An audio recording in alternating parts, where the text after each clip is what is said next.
Anu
Okay.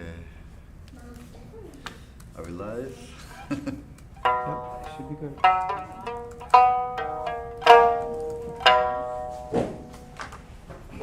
Okay. Hello, everybody. We have a couple people here in Hilo. So I don't know. Hopefully, we'll see some more people trickle in over the next few minutes. But since you guys were nice enough to sacrifice your morning to be with us online, I guess we'll get started. Um, First of all, thanks for everybody for supporting the summit last month. That was craziness, I know, with all the last minute emails, overnight emails about change of location, all that stuff like that. But big thank you to Pagoda Restaurants and to especially John Teria for helping us make that shift. But also to the folks over at Windward Community College for being communicating with us the whole time throughout the process. Yeah, it was a difficult weekend, but yeah, thanks for everybody for accommodating and for all of you folks for making the pivot and everything to yeah, for that weekend. So for today, of course, yeah, sorry, it's only me today. Eric is just coming back from Okinawa right now. He went to go and help to welcome the Micronesian Voyaging Society. I think that was one of their, I think that might have been their first trip to Okinawa. Was helping greet them with protocol and things to their Okinawa landfall and their greater voyage to connect with other indigenous lands through voyaging. So yeah, a lot of exciting things happening. So I'm here in Hilo today. And I kind of wanted to carry over something that we talked about during the summit. So this year our Ruchu Identity Summit was focused on this theme of Mutuya. And the idea was to sort of take this very kind of exclusive, very specific idea of family and genealogy, but then to use that as a starting point to talk about discussions about diversity and more specifically about topics like authenticity and belonging, yeah, and validation, those kind of things. And so, within that conversation, I think, yeah, words like authenticity become very, very important. But a big part of that, of course, becomes culture and cultural practice, and more importantly, kind of performing culture, right? And when I say performing culture, I don't just mean performing arts, but rather, the way that we sort of the way that culture kind of plays itself out in public, and the way that we the way that we sort of share and transmit culture. Yeah, basically how it plays out within the earshot and eyeshot of other people, whether it be people from your own community or people from outside communities. Yeah, all of it is interrelated. Let me just do this adjustment here so I don't lose my screen. Sorry. There we go. I'm gonna try and be a little high tech today. Okay. Yeah. So when we talk about culture, and particularly performative culture, right? It's not just a one-man show, right? Culture is very much tied to community because, if you just do something if there's a practice that you do by yourself but nobody else from your community does it, it's a habit, but maybe it's not necessarily culture. Culture is this kind of, right, this thing that connects multiple people, and the thing that actually, in many ways, that's the backbone of what kind of creates this community, right? Or at least the sense of belonging, the sense of unity among a community. And I think discussions about this, especially right now, are very, very important because, you know, when we're looking at things like nationality, we're looking at things of national belonging, community belonging, land rights, all these kind of things like that. The topic of kind of belonging and culture becomes very, very important. And I think a lot of times people judge that belonging based on sort of misinterpreted assumptions of what culture is, and also what kind of authenticity is. And so today I kind of want to really use my own practice of through Okinawan music, that cultural practice as sort of a vein and a lens to sort of talk about this larger idea of cultural mastery, and basically being adept at within your culture. And I just want to, as a disclaimer, I just want to make sure you understand that by saying this word cultural mastery, I'm not proclaiming to be a master of culture. But what I want to focus on really today is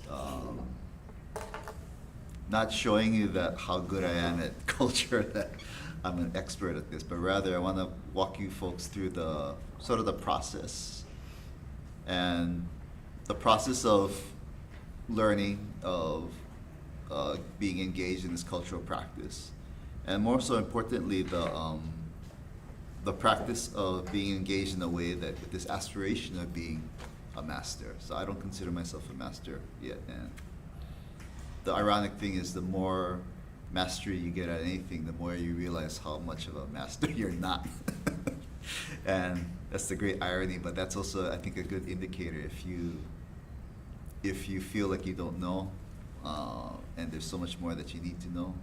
And more importantly, if there's things that you really, really want to know and feel like you don't know, and that's the thing that hunger that you have to find that out, I think you're in a really good, you're on a good trajectory to, of,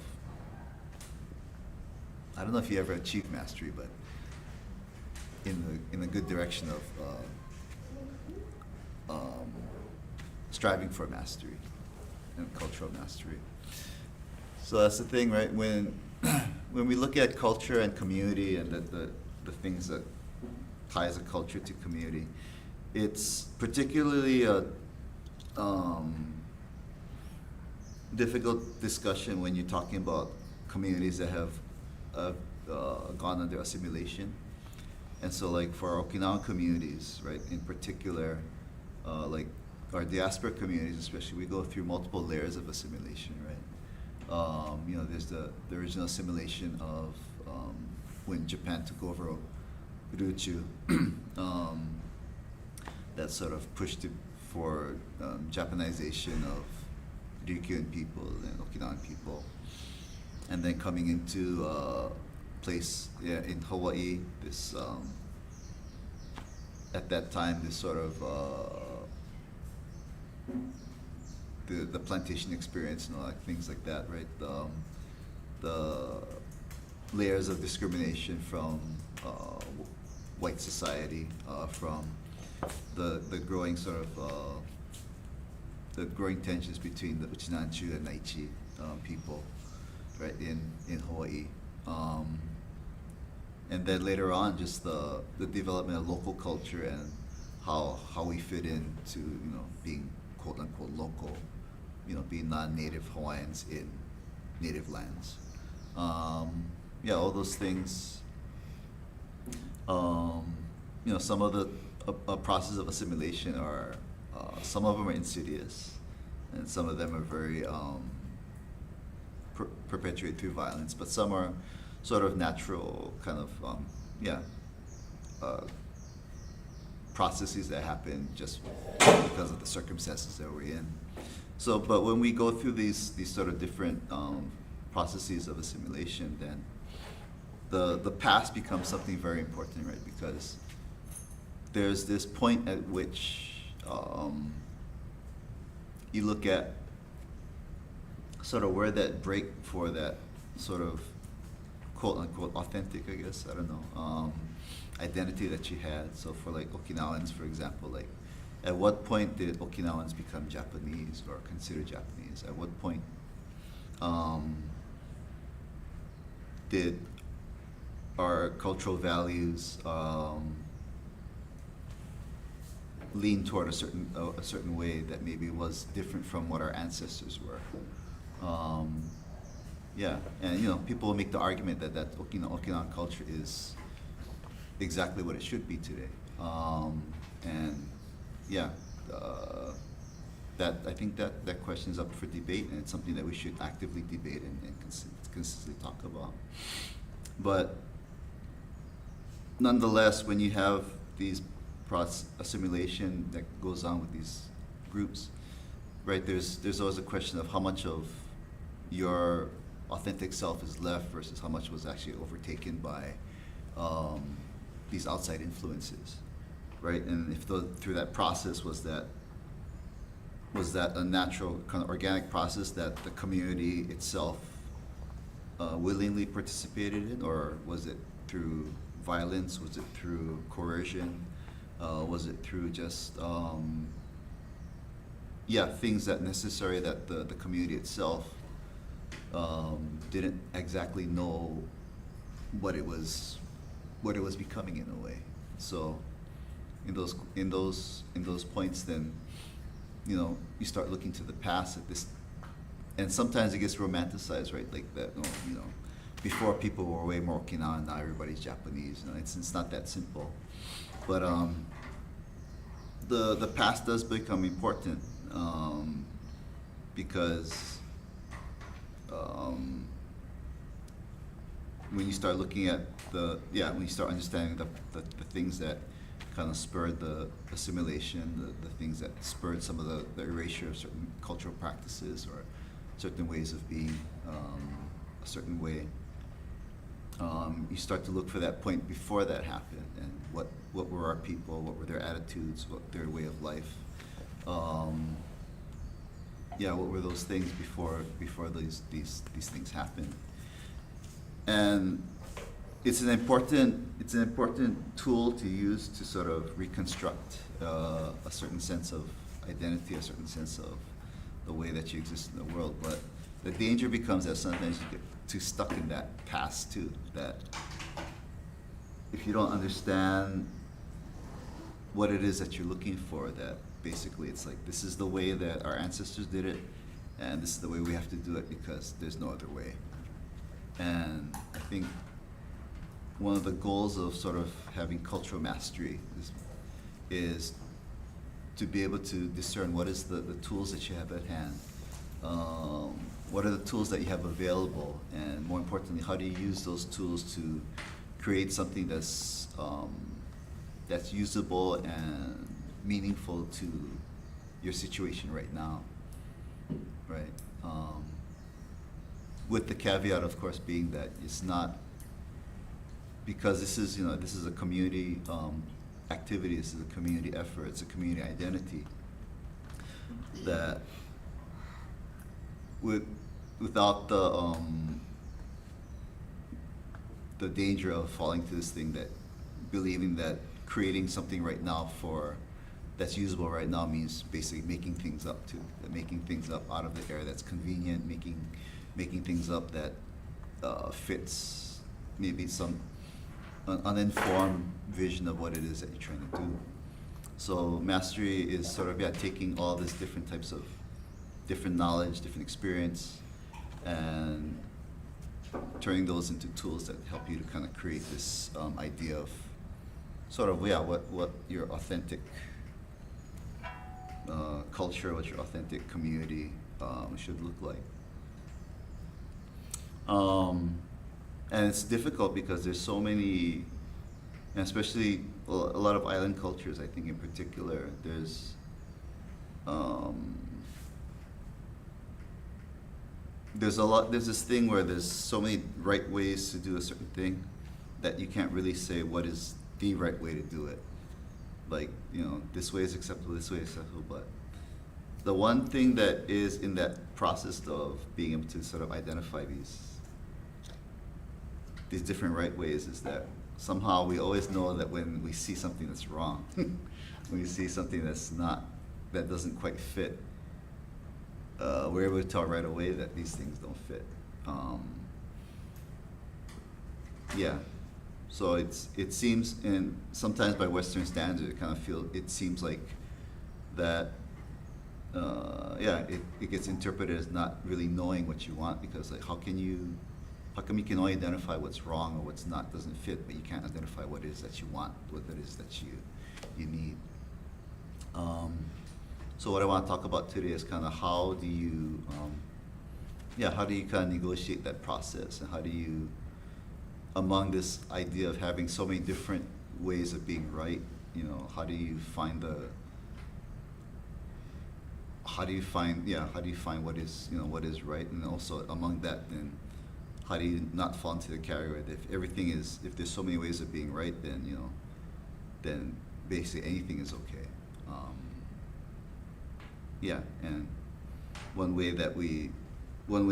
the way at least I understand that process through the practice and learning of music. I'll give you a demonstration of sort of what that looks like in music. So most of you folks know Asada Yunta, right? Something that pretty much everybody kind of recognizes. And there's so many different ways to play it, right? So there's like just the utomochi, right? Just the introduction itself, right?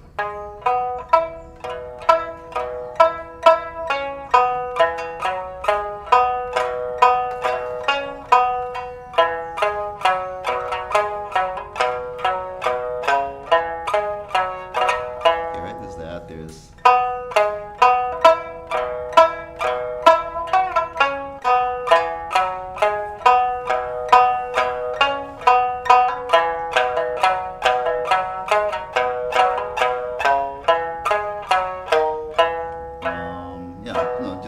there's different variations, and there's tons of other smaller, different variations of that.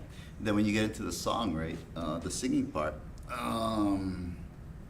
right, and this is not even including the fact that that there's an original Taketomi island version of that. So just what the Taketomi people refer to as Shin Asada Yunta, the new Asada Yunta, the one that most people are familiar with. Just within that, there's so many different variations, right? So you have like Sa kimi wa no naka no ibara no hana ka, right? Somebody else might sing it. Sa kimi wa no naka no ibara no hana ka. Right? Somebody else still different might be Sa kimi wa no naka no ibara no hana ka. Right? So all these small little different variations that the way you can sing it. And there's so many different ways to sing that.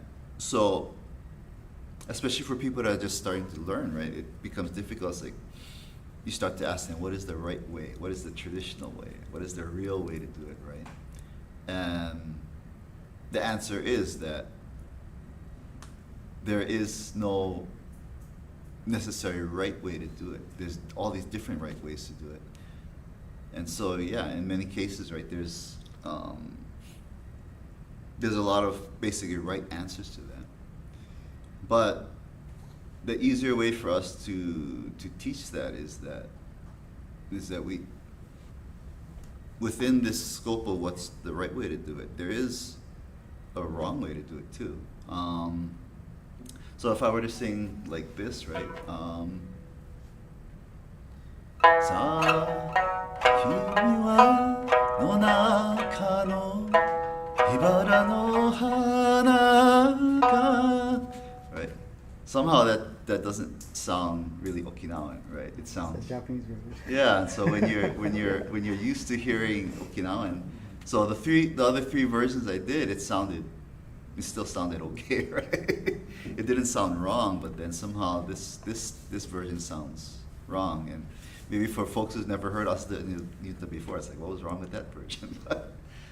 So you're used to hearing it a certain way, and you can tell that there's when something doesn't fit, that there's it's yeah, how do we discern like what doesn't fit, what does fit? And so when we learn, basically the easiest way for us to learn is we start from basically imitating our teachers, imitating the people that our teachers and our mentors. And I think too, when I was talking about earlier, that when we look to the past for our sort of hints about like our cultural authenticity and things like that too, it's the same process of looking to the people that came before you. So when we first learn, basically it's your goal is to sort of imitate your teacher as closely as possible. Listen to all the exact notes that they do, the way that the song moves, the rhythm that they use, right? And there's all, even within that too, right? Like just for the playing, and I don't know if you folks online can hear this, but just the way that you play it, the sanshing itself, right? This.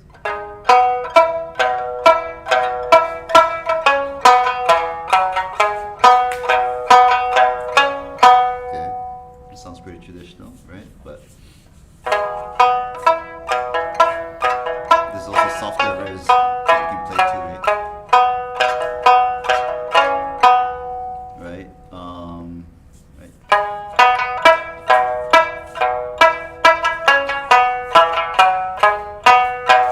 Right, so there's just all these different the ways that you play that, and it has a certain type of sound, a certain type of feel. And so when you're learning, you basically try to the first thing that you do is you imitate that. But the thing the thing that you got to kind of move on to is that I think the important thing to realize, and it's better I think if you realize it early on, that you're not learning, if your goal is for this kind of cultural mastery, that you're not just learning the song. That the song itself is its own lesson. That when you learn the song, it's actually, you're learning how to play the song. But more importantly, if your goal is to master this thing that you're doing, is that the song is a representation of the way that these notes are put together, and the way that this way that this certain person sings this song.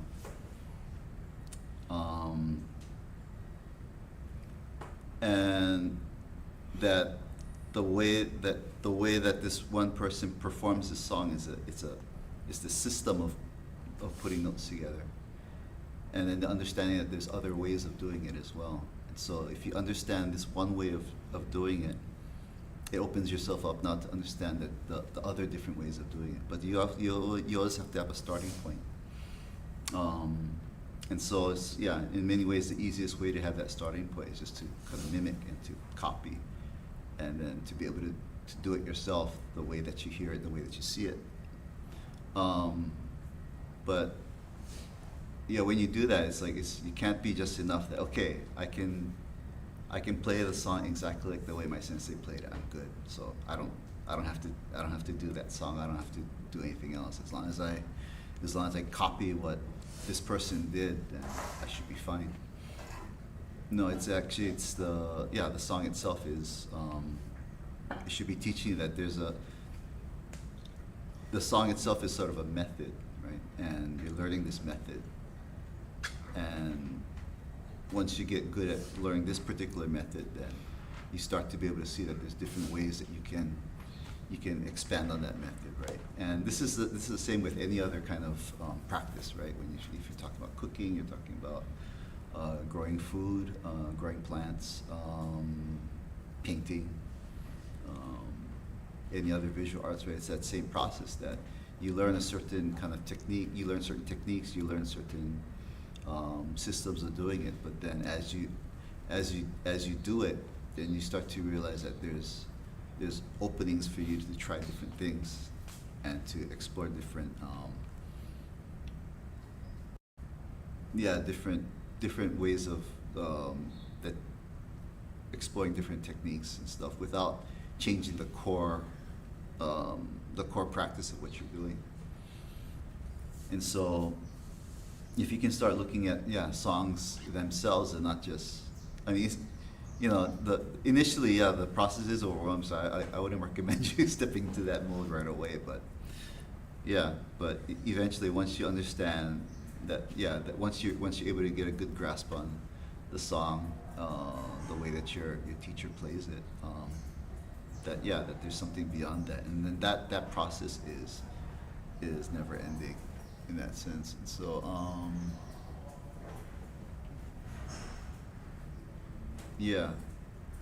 but at the same time too, kind of latching on to the right way of doing it by imitating and by kind of copying and things like that.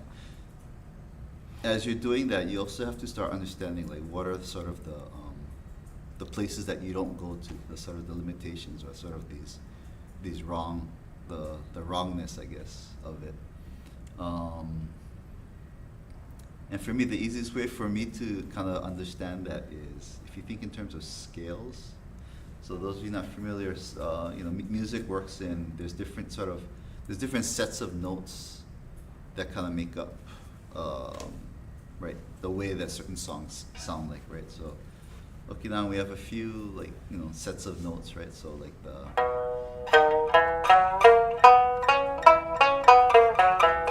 right, so these have these notes here, right? These are the ones that make up a lot of, it has a very Okinawan sound to it.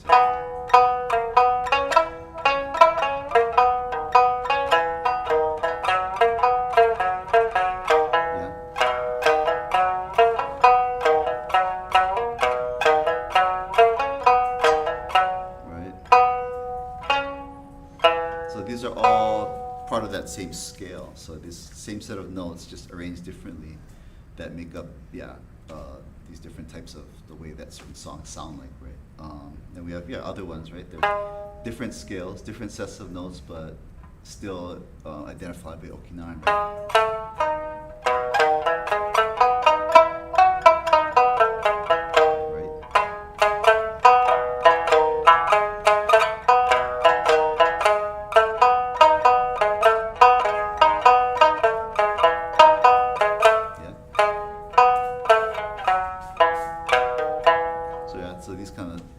These scales as well.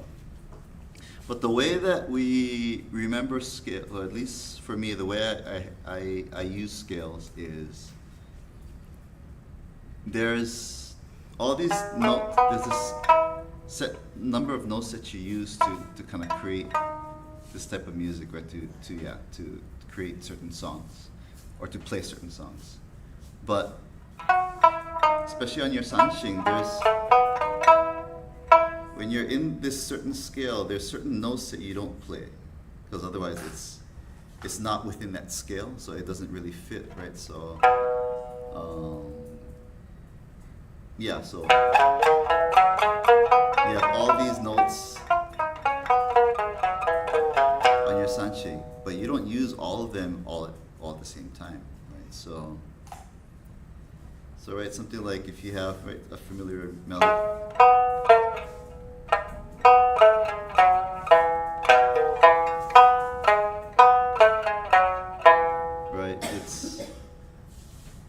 It's a very set number of notes that you're using, but if you start kind of varying,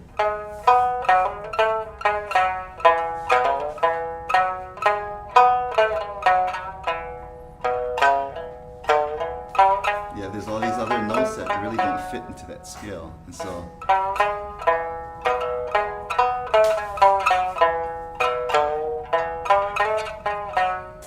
right, so these sort of outside these notes that don't really fit into that sound, sometimes it makes for an interesting effect, but it kind of takes away from that sound that you're going for that particular song, because it can be distracting. And and it's particularly for Sanshing, because we don't have frets and things like that too. The way that you place your fingering is, has everything to do with what you're playing, right? So, this is the mistake that a lot of folks make, is that when, because basically it's playing a string, you should be essentially placing your finger on that string at a certain point to make a certain sound, right? But, just because you're hitting the right string and you're using the right finger, doesn't mean you're in the right place, right? If you're aiming for a certain note with your middle finger on the middle string, it could be here, it could be here, it could be here, right? So I'm using the right finger, I'm using the right string, but how come I'm not getting the same?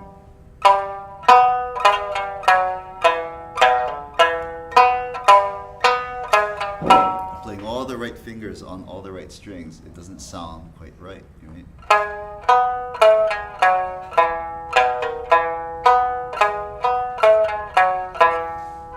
So it's about, so in that sense, you have to know the places that you shouldn't be going to.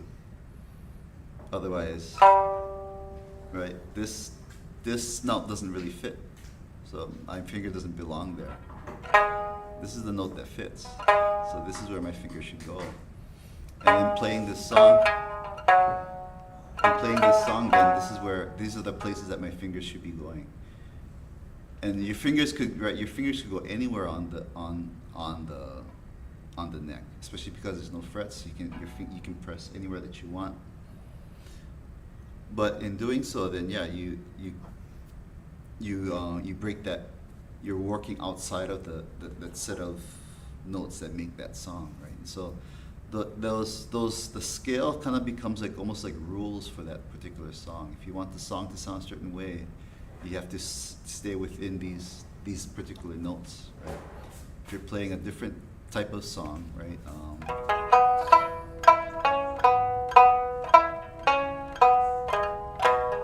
Right, they're all within the same scale, but it's a different set of notes that you play from these other scales. So the way that you use, the way that you use the scale is.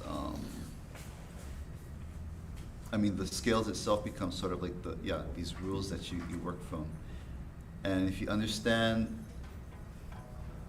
what rules are for what songs, then it's easier to understand it from not only, it limits the number of places that you should be going on your neck. And so it makes it a little bit easier to remember where it is the place that you step into to play certain songs. And if you understand that certain songs have a certain scale, then the way that they're related is, you know that your fingers move only a certain way when you're playing, when a song sounds a certain way, your fingers only move in certain places and not in others.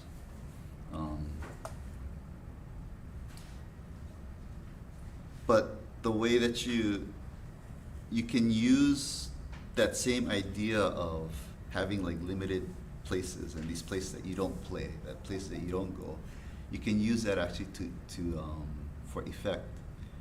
And so, this is sort of like a practice people do in modern music, especially in jazz and things like that. You play notes that sound wrong, quote unquote wrong, to basically make a certain kind of unease, makes people feel sort of unsettled.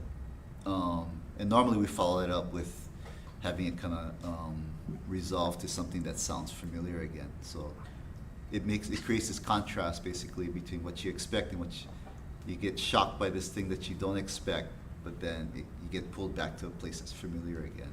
And so it's a very deliberate process to make people feel a certain way. And strangely enough, Okinawan music kind of has this same concept, but not as dramatic as you would see in a lot of kind of Western modern music. I'll give you an example.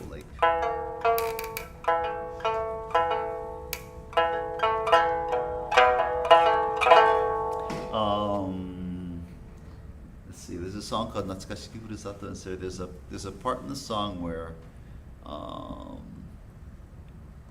and it depends on who sings it too. People sing it different ways, but you can sing it straight, right? どうしてたぼり Okay, so that's within scale. That means you're using all the notes that are in what you would expect for that, right? It's a nice melody, right? But there's some people choose to actually bend one of the notes where it sounds off, but then again at the end of that you bring it to a place where it feels settled. So, no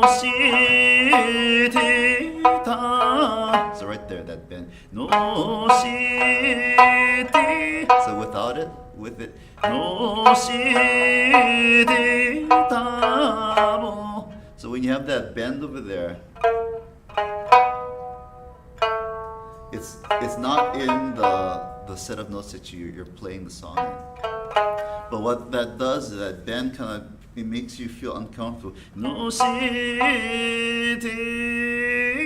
and then you bring it up to a place that's back in scale. So basically you're bending the rules a little bit, but then you snap back into the where things feel orderly again. And so those are times that you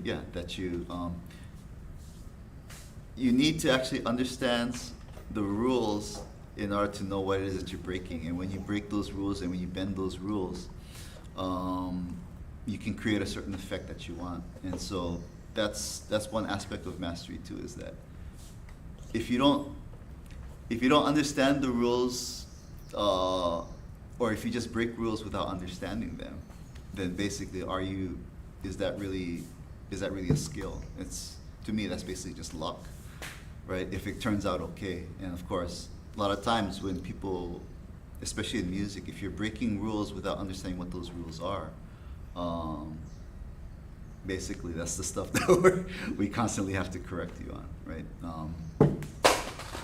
So there's a way to sort of use these, use your understanding of the way that these rules and these scales work, that you can make people feel a certain way. And those kind of things, it takes, you have to start from really having an understanding of what those different versions sound like, right? And how far do you pull before, how long do you make that wrong note last before it doesn't sound right anymore, right? Or how do you even put it in the first place if it does that fit, right? Things like that. So those kind of things like that, it only comes to sort of being able to make those decisions comes from only really practicing, or practicing the orderly way that's considered quote unquote correct before you can actually start going to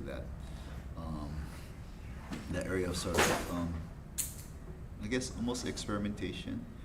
And that kind of, in Okinawan music, that the most important thing is really to, especially for a lot of the folk music, what we call faluta, it's an important practice. It's one of the main things is to share emotions and feelings. And so on the flip side, without those kind of effective sort of bending of the rules and things like that, without that kind of the music sounds very unsophisticated if you don't do those things. So if everything is just really straight, by the rules.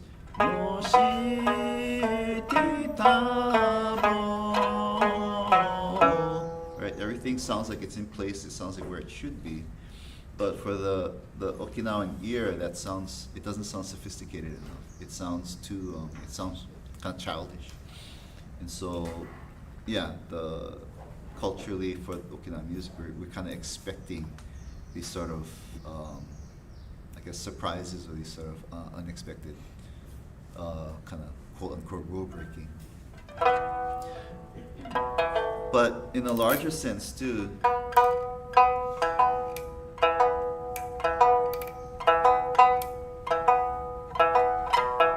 there's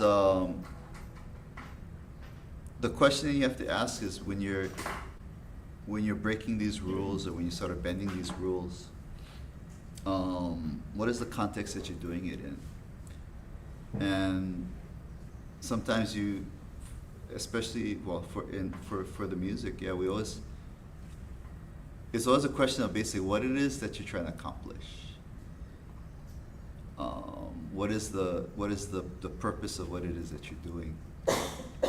And a lot of times that's going to determine then what is the purpose of the rules that you break or the rules that you bend, and the effect that you're trying to create. Is it just to do it, or is it to have a certain kind of emotion come across? And then on the bigger, when you step back from that performance, not just that one line in the song, but the whole song that you're singing, the whole performance that you're doing, it kind of goes into a bigger question of what is the audience that you're playing for, what is the place that you're doing this in, what is the event that you're performing in. And so there's bigger questions of performance, not just only on a kind of a note-to-note basis, but then about the way that you're performing a certain song. And so the way that I kind of frame this is that there's a difference between being correct and being right. So sometimes and this is a little bit what I talked about, that you can have all the notes be perfectly in place and have them sound nice. But if they're not, the way that you arrange the song, the way that you perform the song is not to kind of push this emotion, to kind of draw emotion or emotional reaction from somebody, or to pull them along with the story that you're trying to tell, then musically you may be correct, but performatively you're incorrect. You're wrong in the performance sense. And there's a standard for that somebody can be very, very technically, their pitch is perfect, the rhythm is impeccable, the sound of their voice is magnificent, but basically there's no feeling, there's no power to what there is doing, and the reverse situation, there's people that have horrible technique. Their voice is their voice isn't the nicest tone. The rhythm is a little bit off, but sometimes and this is a fine line for this too, because I want to encourage people to practice their technique and stuff like that, but there is that fine line where sometimes it's not just the technique, it's not just the skill that's important, but the way that you use it and the intention that you have behind it. So again, thinking of the big picture, what is that you're accomplishing here? What is it that you're trying to do?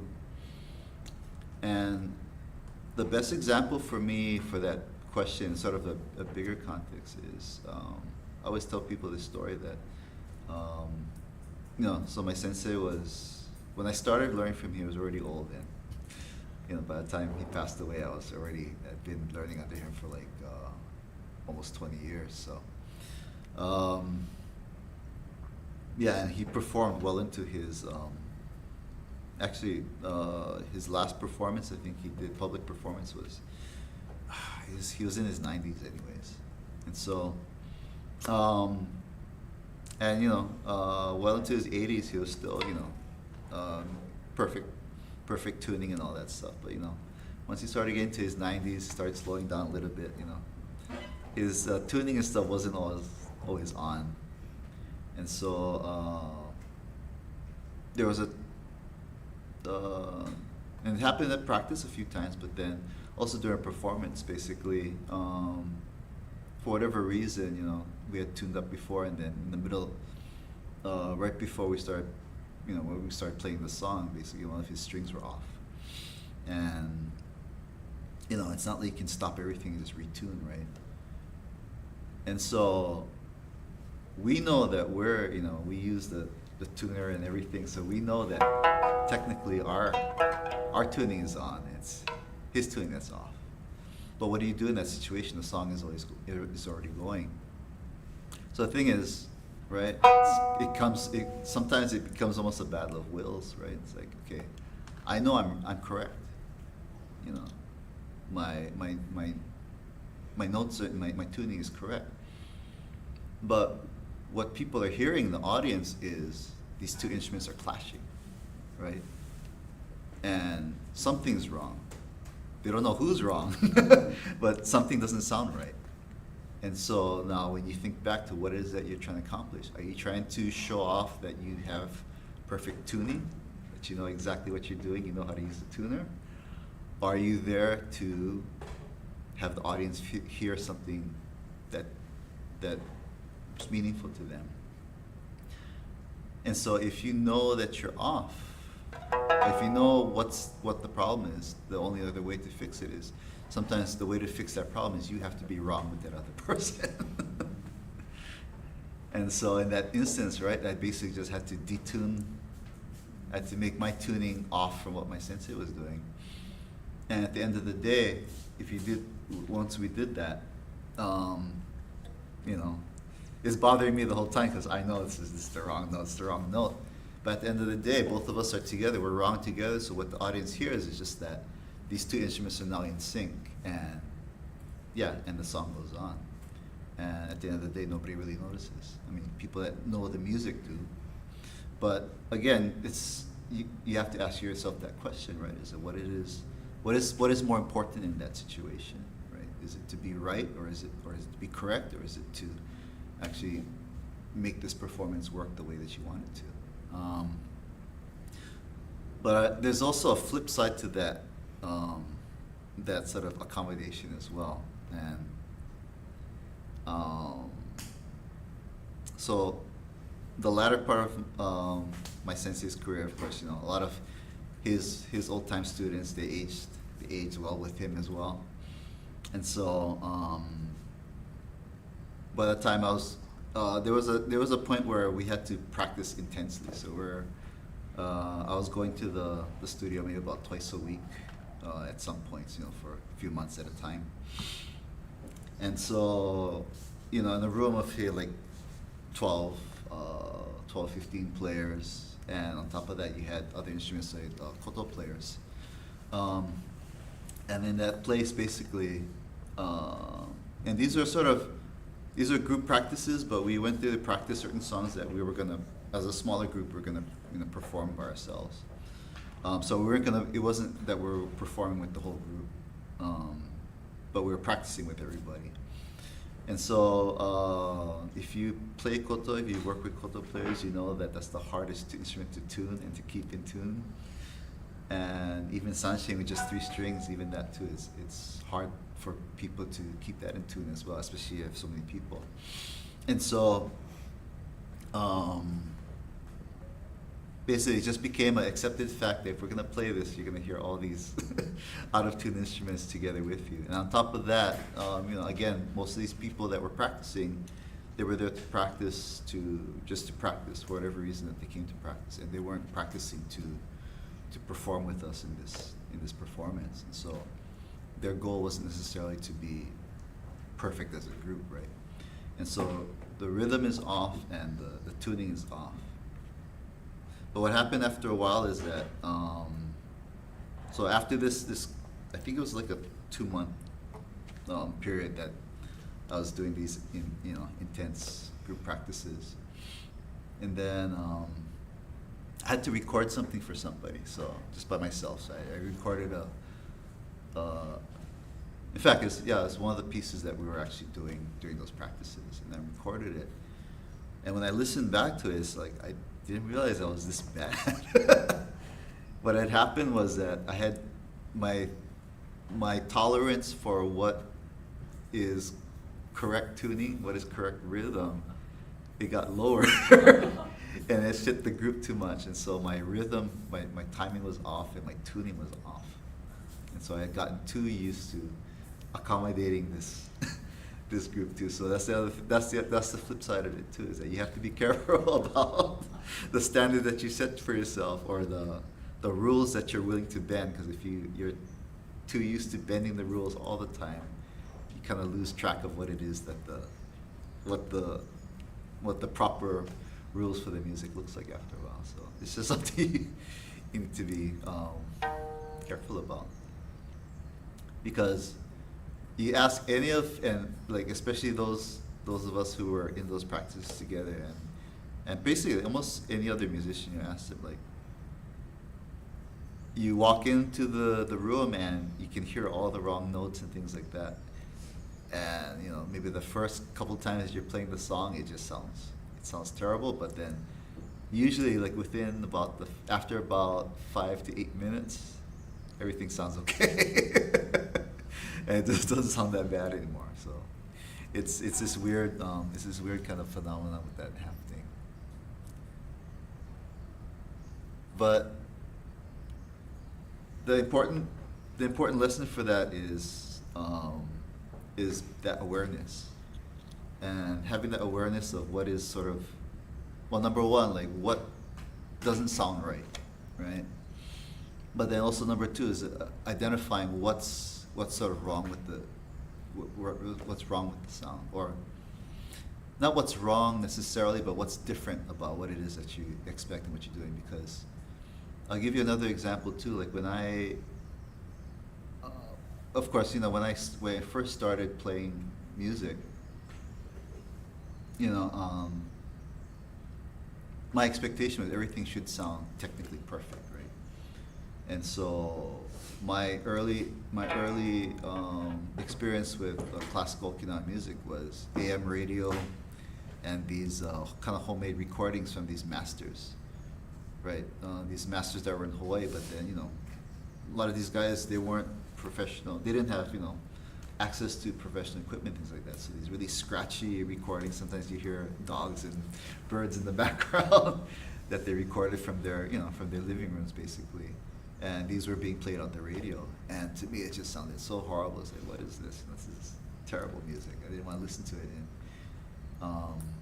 And I found no value in that, right? Early on in my career. But then, as I started developing this ear and this sense of what it is that you're looking for, what it is that you're hearing, yeah, and it took a long time, maybe 15 years later, I would listen to those recordings again, and those be gems, because you listen past all that background noise, the static, and all the cars driving by and things like that, all the noise. You listen past the recording quality. And even a lot of those senses were older when they did those recordings too, so their voices weren't in the best shape and stuff anymore. But once you start knowing what you're listening for and what it is that you're trying to learn from these masters, what they're singing, the techniques that they have, or the techniques that they're using in their voice, and yeah, it sounds completely different. Because the thing that you're looking for is different. You're not looking for this technical quality. You're not looking for this sort of these perfect recordings and these polished performance voices. But you hear the experience and the knowledge that these senseis gained over time. And what I do encourage anybody learning the music, especially classical music, is there's always going to be a thing where, and I think this is true for a lot of other vocal music as well, is the what is that? The aesthetic that we have in Okinawan music is, again, that delivery and that way of pulling people into the song, into the story, is far more important than the technical delivery. So when you listen to the music, you're not just listening for beautiful sounds, you're actually listening for this human interaction, this human experience. And so the what you would hear from somebody in their 20s and 30s is really nice, crisp vocals, possibly really nice rhythmic technique and things like that. But you don't hear the experience. You don't hear that storytelling, and more importantly, you don't hear the and from a technical standpoint too, you don't hear the the skill and technique that goes into making up for the fact that your body cannot do the things that it used to be able to do. And so there's a tolerance of Okinawan music that values sort of that skill over the raw natural abilities that you have. And so the voice may, the vocal quality may sound nicer for younger people, but if you listen to enough of the music, and you really approach the music from trying to gain this understanding of those techniques and things like that, then you realize that, yeah, people, I mean, a lot of the younger performers are working strictly off of their raw ability, but the skill isn't really there in actually using, making use of their voice the way that, somebody that no longer has that raw, the raw ability in their voice to be able to do that. And one thing that I remember, I felt really grateful in understanding that was when my sensei was, really old. So well into his 90s, and so that's after he stopped performing, but he would still do the practices and things like that.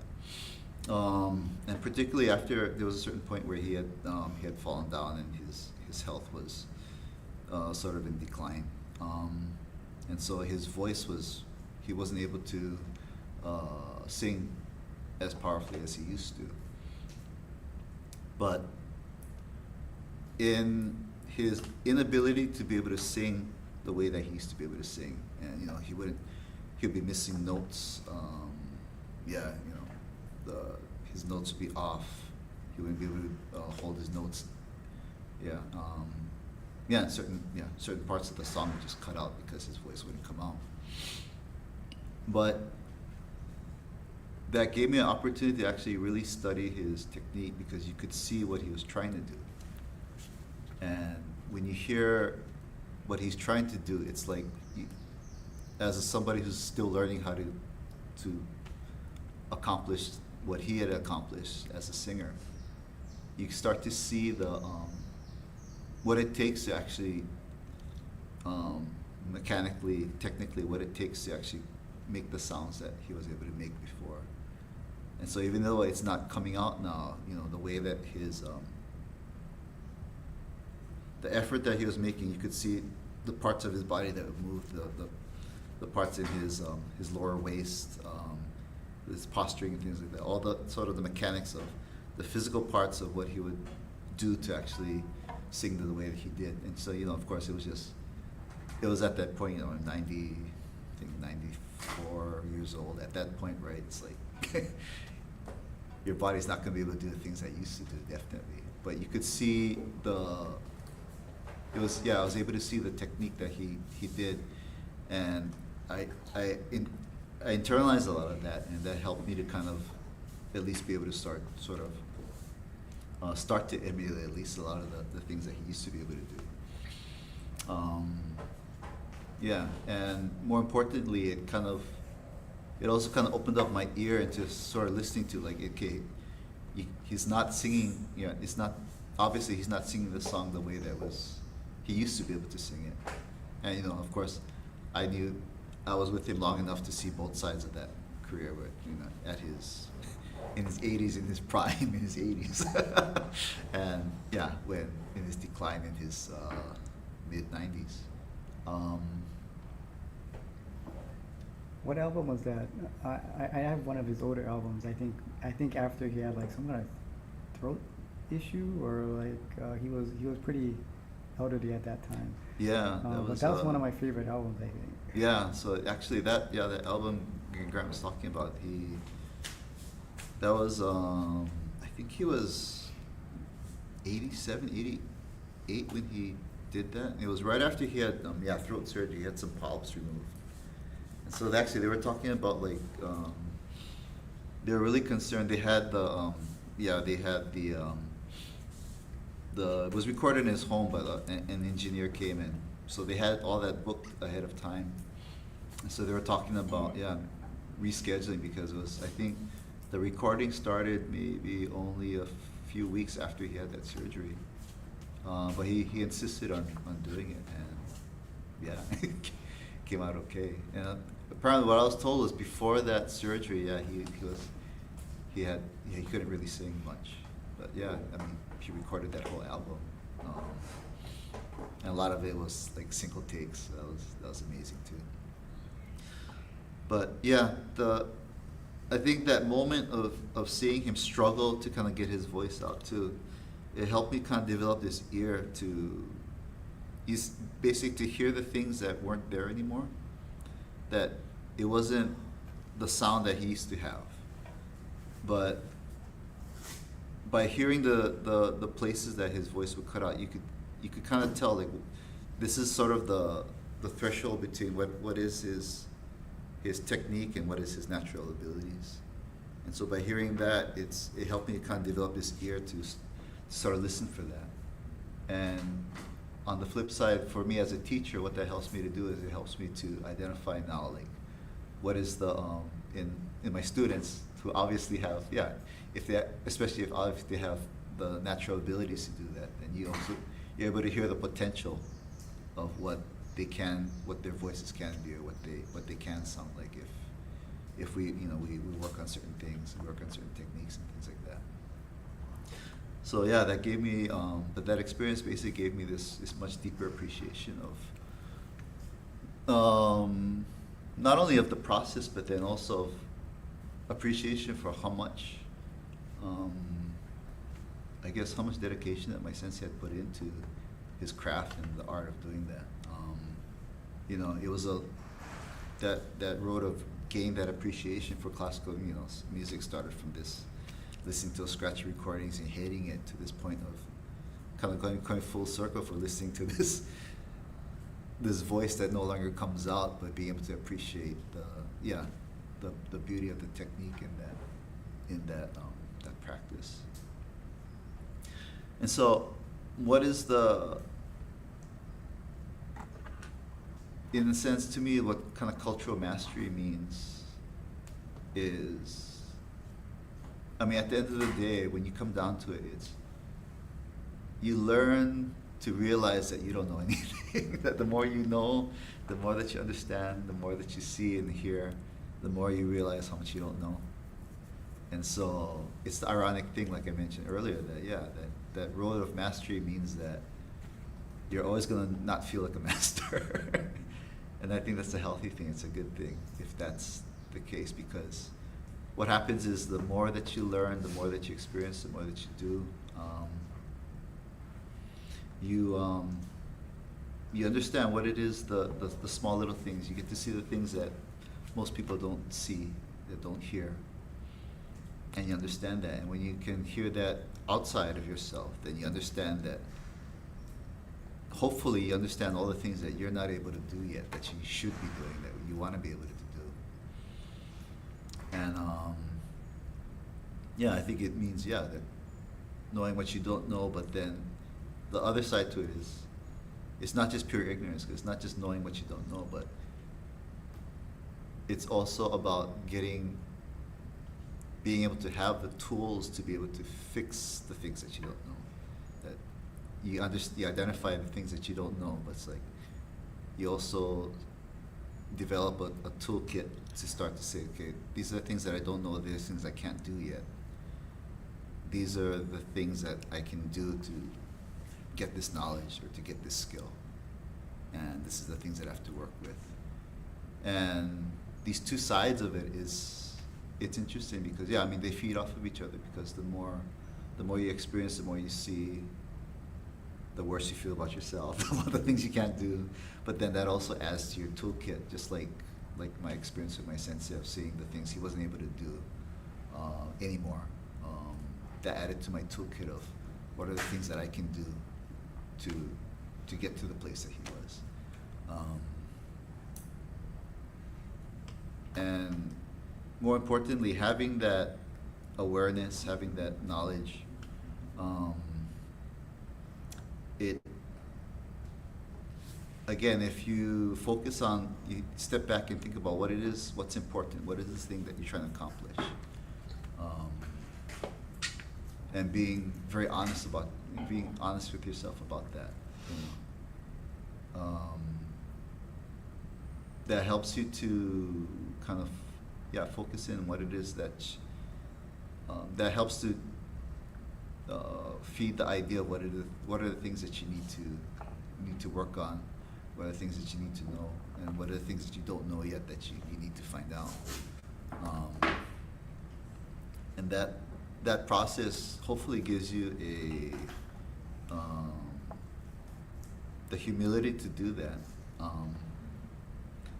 but also the humility to be able to actually work between being, you know, when you talk about masters, you talk about mastery, a lot of times there's this idea that those are people that have to stand in front, and those are the people that have to tell everybody what to do, and they're the ones that have to make everything happen. But and this is something that we definitely experience in Okinawan music and performance is, you know, in the Okinawan ensemble, the leader of the ensemble usually sits in the middle, and especially if it's a long line of musicians or a long ensemble, a bigger ensemble, it's kind of like it's like when you pass on like a secret message. Like, basically, the people immediately next to the person in the center is supposed to take the timing, take the feel of the music, and they're supposed to kind of pass that on to the next person. So even if the people at the end cannot hear the person in the middle, basically whatever the nitui or the person in the center, the leader of the ensemble sets from the center, that gets passed on. And so along the line too, each of those people that are getting the message, they have to, number one, they have to understand the message that they're getting, and then number two, they have to be able to pass that on to the person next to them. And so that's why it you know, to be in like these jiute or the like dance music ensembles, it takes a considerable amount of skill, because even if you can't hear each other from end to end, you're supposed to be completely in sync, right? And you're supposed to function as one voice.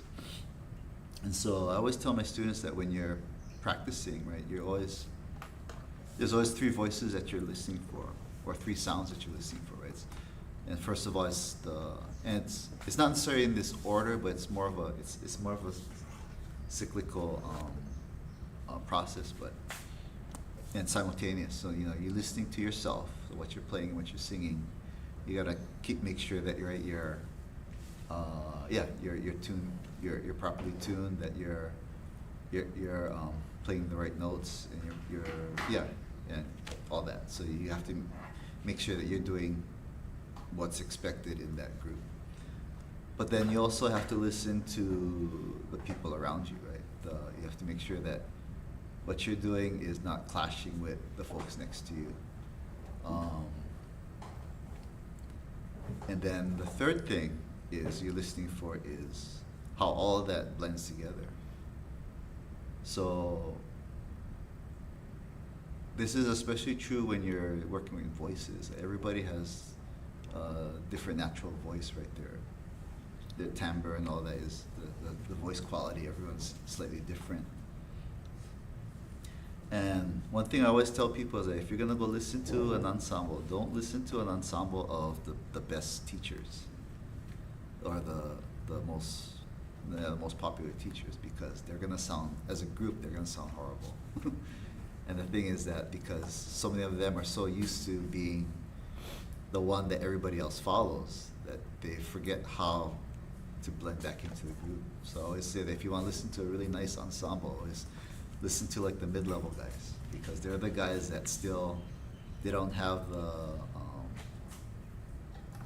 they don't have the position to be able to just make everybody follow them. And there's always somebody that they need to follow as well. And so they get very good at sort of doing this balancing act of between those three voices that they maintain. They make sure that what they're doing doesn't clash with the person next to them, and then all of them work together to kind of create this collective voice that's together. And yeah, since I talked about my sensei, I want to kind of demonstrate what that kind of sounds like. Hopefully I can do it, but we'll see.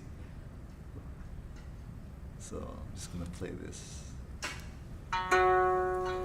So let me just tune up a bit. I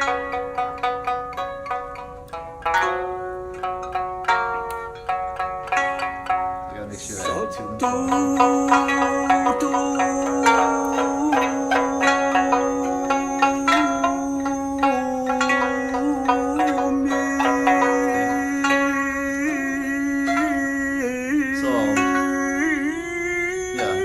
unfortunately, I don't sound like my sensei, but yeah, if I were to do it my own way, right?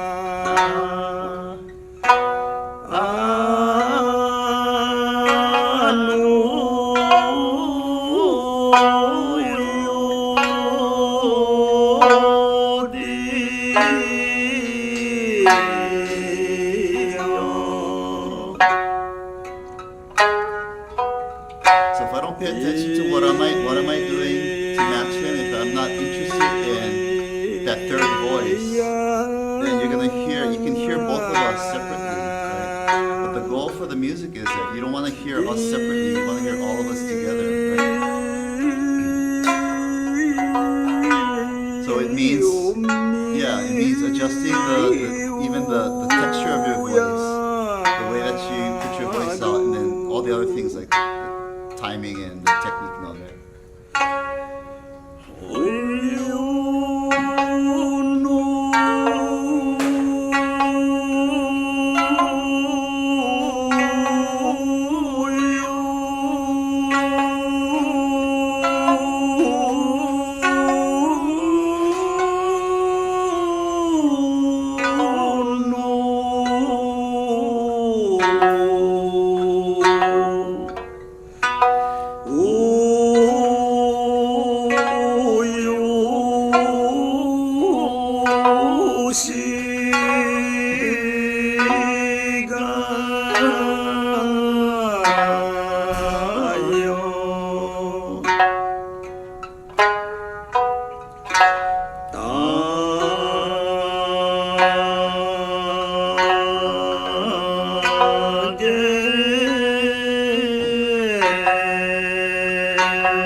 Sorry, it wasn't that great. Oh, good. But so yeah, to me what mastery really means is that it's part of it is to know those things, know what you don't know, to be able to and find ways to be able to fix that. But more importantly, in terms of your community, in terms of being together with others. So in terms of cultural transmission, cultural perpetuation, I think it's using that knowledge, using that sensitivity, and gaining that sensitivity to be able to understand where to position yourself, where and understanding what your role is, and to be able to fulfill that role as best you can. And so there's a word that we have in Mishnagutsi, right? Skubum. Refers to having this very specific kind of role in your community. Originally it was referred to agricultural communities. People had very specific roles in working together. There's the idea of imaru, where people pitch in to basically help everybody kind of communally farm their fields and things like that. And so within Yimaru, everybody has skubum, which is people have different abilities that they can fulfill better than others. And so that ability, their ability is kind of matched to the role that they have, and that role that's matched to their ability then becomes sort of the identity within that group and becomes their contribution, their strength. And so yeah, it's cultural mastery. At the end of the day, if you step out and you look at it from a larger perspective, it's harnessing this knowledge and these skills and techniques, but to be able to essentially understand your skubum and to place yourself where your skubum becomes an important contribution into that community. And so in a small setting as a music ensemble where, right, if the person next to you, or let's say if you're playing with somebody and their voice gives out, then it means you have to sing louder to make up for the fact that their voice wasn't coming out at that certain point. It also means too that if somebody is playing too fast and you can't slow it down, again, right, you have to be able to adjust. And so having that awareness too is,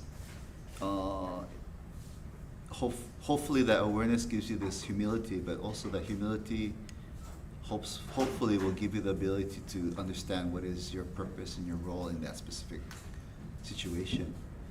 So there's always this moment in ensemble when you're playing together, and if somebody thinks it's too fast, they're going to actually start they're going to purposely actually play it a little slower. And generally speaking, there's no set rule about this, but to me, it's like there's a 2-second rule for me. That within 2 seconds, if nobody grabs that new timing, then just forget about it. But basically, sometimes, if you understand that there needs to be certain adjustments, sometimes it means stepping forward to kind of helping to make that. And if people understand what it is that you're trying to do, then to me, mastery is also understanding that signal that, okay, well, I think we're going too fast. Maybe we should slow down. And I think let's recalibrate to what this person is doing. That's, having the ability to kind of recognize those sort of things, and then to do that. Now, on the flip side, to also understand that in terms of skubung, again, if you're looking at skubung in terms of what people's abilities are and matching those abilities to their strengths, then there's certain people that don't have certain abilities yet. And so sometimes being a leader also means understanding that. And that if your students maybe you're playing with your students and they're doing it wrong, is there a way that you can fix it? If there's no way, and sometimes it means that you actually have to sing it wrong with them for that song to work out, because if you understand that they're not able to fix it the way that you're able to adjust, if they only know one way to do it, and they don't have the ability to fix in that moment, then sometimes it means that if you're the only one that can make that adjustment, even if you know it's wrong, sometimes maybe then you have to make that decision, or if it's better for you to make that adjustment, again, to preserve the performance, to preserve what the audience hears. And so essentially, cultural mastery means sensitivity, humility, and flexibility. But then hopefully that all those things, that within that flexibility also means understanding what needs to happen, what roles need to be filled, and to be able to have the ability to fill that role when it's necessary. And so to be able to lead when it's necessary, and then to be able to fall back when it's necessary. And again, that can apply to a single performance of a song, or that can those same ideas, those same concepts, I think, can be applied to leading an action or leading a community or being a part of a community and serving within that. So, hopefully, hopefully my Sunshine students will understand a little bit what that means. But yeah, hopefully, yeah, you guys got a little bit glimpse of what kind of happens when we're doing, yeah, when we're doing the music and these sort of split-second decisions that we have to make. And yeah, what it is that the things that we keep in mind. All right, so thank you very much for staying with us and joining us. You talked about sambo, Yes. and you also mentioned classical. Yeah. What does classical sound like? Oh, well, so my sensei was a teacher of classical music, so that last piece, that's a classical piece. Yeah. A lot of people would describe the difference as classical music is slow and the folk music is fast, but that's not necessarily true.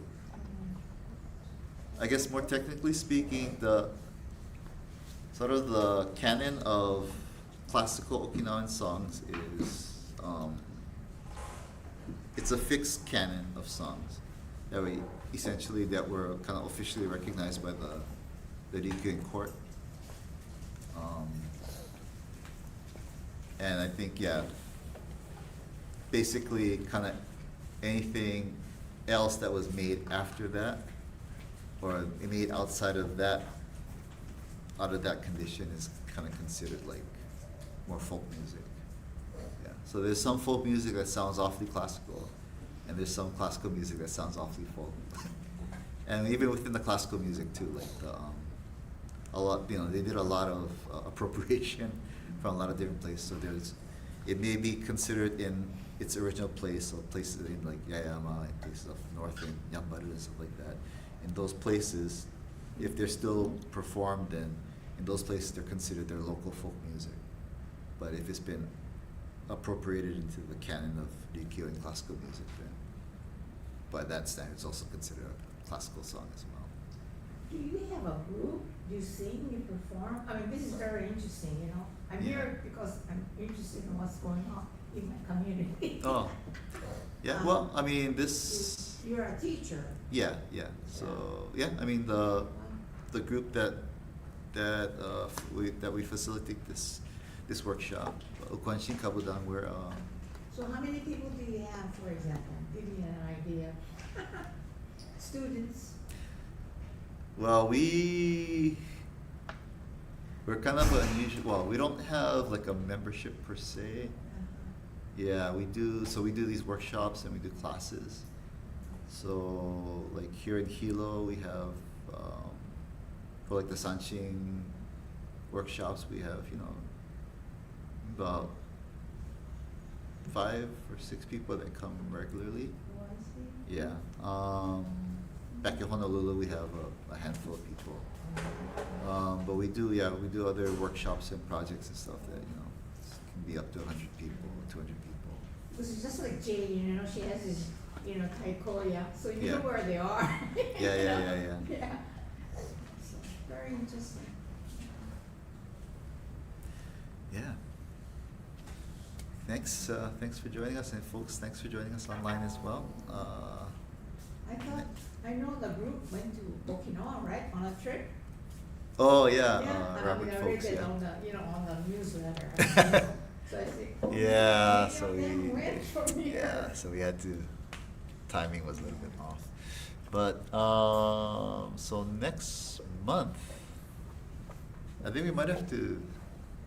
We have to we do some because next month is Mother's Day on the second.